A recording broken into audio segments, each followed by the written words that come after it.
लाख करो चतुराई करम का लिखा मिटेगा न रे भाई। कुछ वैसा ही क्या पाकिस्तान के साथ हो रहा है। पाकिस्तान के लिए बड़ी मुश्किल। अफगानिस्तान और भारत दोनों का एक्शन एक साथ देखने को मिल रहा है। जियोपॉलिटिक्स में बहुत कुछ चल रहा है। हमेशा की तरह जानने को मिलेगा बहुत कुछ। आइए जानते हैं इन खबरों को विस्तार से। जब अगस्त 2021 में तालिबान ने अफगानिस्तान पर कब्जा किया तो भारत ने तुरंत काबुल में अपना दूतावास बंद कर दिया और दोनों देशों के बीच कूटनीतिक संबंध कमजोर हो गए। पाकिस्तान में तो इस बात का जश्न मनाया गया। पाकिस्तान ने बड़े फख्र के साथ इस बात का प्रचार किया था कि उसने अफगानिस्तान में भारत के निवेश को डुबा दिया। पर किसको पता था कि पाकिस्तान अफगानिस्तान में जीत का जश्न मातम में बदलने वाला है। आज पाकिस्तान और अफगानिस्तान के संबंध ऐतिहासिक निचले स्तर पर हैं। इस बीच संकेत मिल रहे हैं कि भारत और पाकिस्तान चुपचाप अपने द्विपक्षीय संबंधों को फिर से स्थापित कर सकते हैं। 15 मई को विदेश मंत्री डॉक्टर एस जयशंकर ने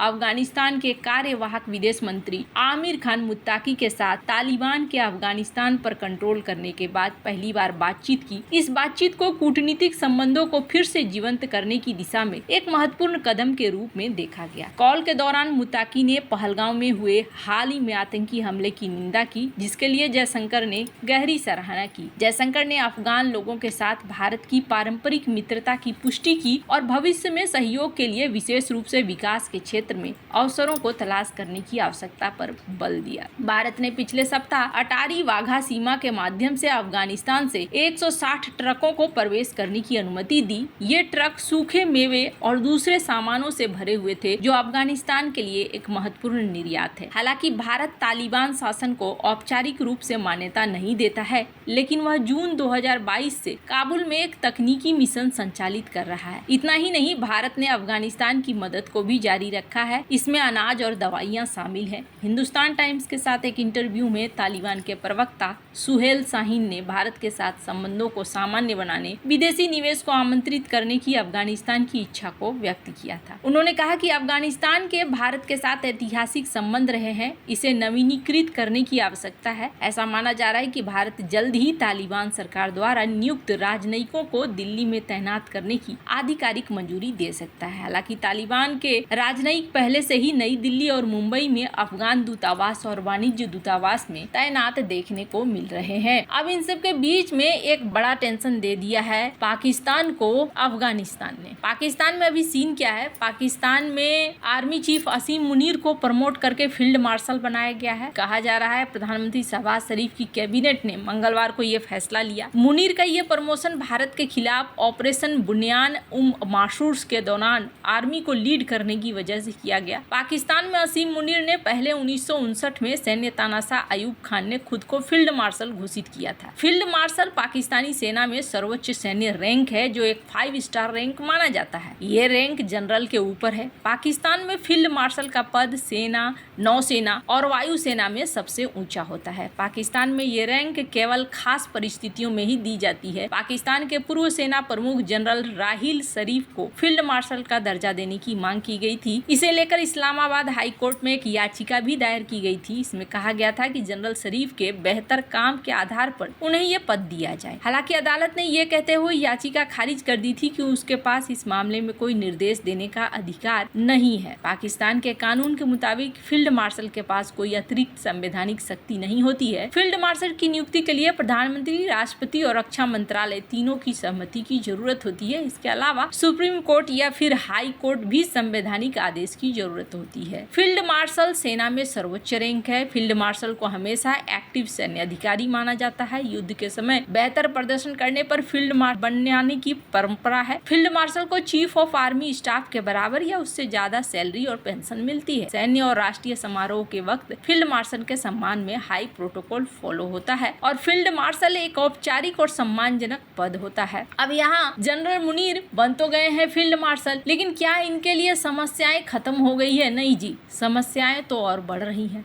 भारत के बाद अफगानिस्तान भी पाकिस्तान की ओर जाने वाले पानी के प्रवाह को रोकने के लिए डैम बनाने की तैयारी कर रहा है। तालिबान सरकार के आर्मी जनरल मुबीन ने कुनार नदी पर बन रहे डैम का निरीक्षण किया। बलूच नेता मीर यार बलूच ने सोमवार को जनरल मुबीन के दौरे का वीडियो सोशल मीडिया पर शेयर किया। जनरल मुबीन ने तालिबान सरकार से इस डैम को बनाने के लिए धन जुटाने की अपील की। उन्होंने कहा कि यह पानी हमारा खून है और हम अपने खून को अपनी नसों से नहीं बहने दे सकते हैं। हमें अपना पानी रोकना होगा। इससे हमारी बिजली की जरूरतें पूरी होंगी और हम अपनी खेती में इस्तेमाल करके पैदावार को बढ़ाएंगे। तालिबान के जल और ऊर्जा मंत्रालय के प्रवक्ता मतीउल्लाह आबिद का कहना है कि इस डैम का सर्वे और डिजाइन तैयार हो चुका है, लेकिन इसे बनाने के लिए पैसे की जरूरत है। तालिबान सरकार का दावा है कि यह प्रोजेक्ट पूरा हो जाता है तो इससे 45 मेगावाट बिजली पैदा होगी। लगभग 1.5 लाख एकड़ खेती की सिंचाई के लिए पानी मिलेगा और इससे अफगानिस्तान में ऊर्जा संकट और खाद्य सुरक्षा में सुधार होगा। 480 किलोमीटर लंबी कुनार नदी अफगानिस्तान के हिंदू कुश पर्वतों से निकलती है और पाकिस्तान में जलालाबाद के बाद काबुल नदी में बहती है। ये पाकिस्तान का एक अहम जल स्रोत है। पाकिस्तान और अफगानिस्तान के बीच काबुल नदी और इसकी सहायक नदियों के जल बंटवारे को लेकर कोई औपचारिक द्विपक्षीय समझौता नहीं है। पाकिस्तान पहले भी अफगानिस्तान की डैम परियोजनाओं पर चिंता जता चुका है, क्योंकि इससे उसके इलाके में आने वाले जल की आपूर्ति कम होगी।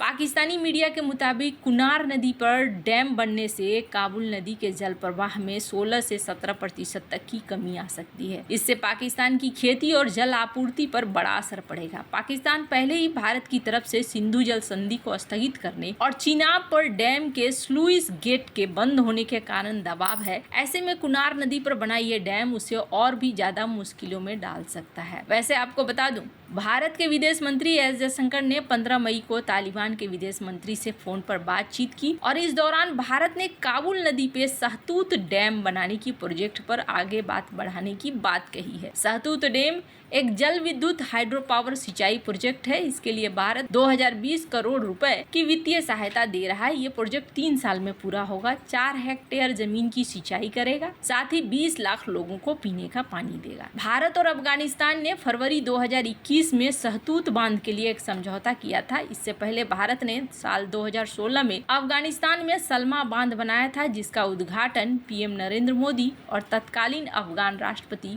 अशरफ गनी ने किया। पहलगाम हमले के बाद भारत ने अफगानिस्तान में एक प्रतिनिधि मंडल भी भेजा था। इस प्रतिनिधि मंडल ने सहतूत बांध और अन्य प्रोजेक्ट्स पर तेजी से काम करने के लिए चर्चा करी थी। अब जहां एक तरफ अफगानिस्तान भी पानी बंद कर रहा है, जो इनके लिए टेंशन बन रहा है, तो वहीं दूसरी तरफ भारत 10 अरब डॉलर का झटका पाकिस्तान को देने की तैयारी कर रहा है। पाकिस्तान अपने आका चीन के साथ मिलकर भारत को घेरने की रणनीति बना रहा है, लेकिन भारत रणवीर नहर परियोजना, जो ट्रैक टू कूटनीति का हिस्सा है, इससे 20% तक की हानि होगी और यहाँ पर इन्हें पानी नहीं मिलेगा। एक रिपोर्ट में दावा किया जा रहा है कि भारत चेनाब नदी पर रणवीर नहर के विस्तार के माध्यम से पाकिस्तान की जल आपूर्ति में कटौती करने का विचार कर रहा है। इस परियोजना की योजना इसकी लंबाई 60 किलोमीटर से बढ़ाकर 120 किलोमीटर करने की है। इस पर अब्बासी का कहना है कि चेनाब नदी में औसत प्रवाह लगभग 28,000 क्यूसेक है, जबकि भारत ने 1960 की सिंधु जल संधि से पहले ही 19वीं सदी की सिंचाई चैनल रणवीर नहर का लंबे समय से उपयोग किया है। सिंधु जल संधि टूटने से पाकिस्तान को झटका तो लगा ही है, लेकिन अब यहाँ पर दोनों ही तरफ से झटके की तैयारी हो रही है। आपको क्या लगता है इन सब मामले में? आपकी क्या राय है? कमेंट कर जरूर बताएं। जल्द मिलते हैं अगले वीडियो में नई खबर के साथ।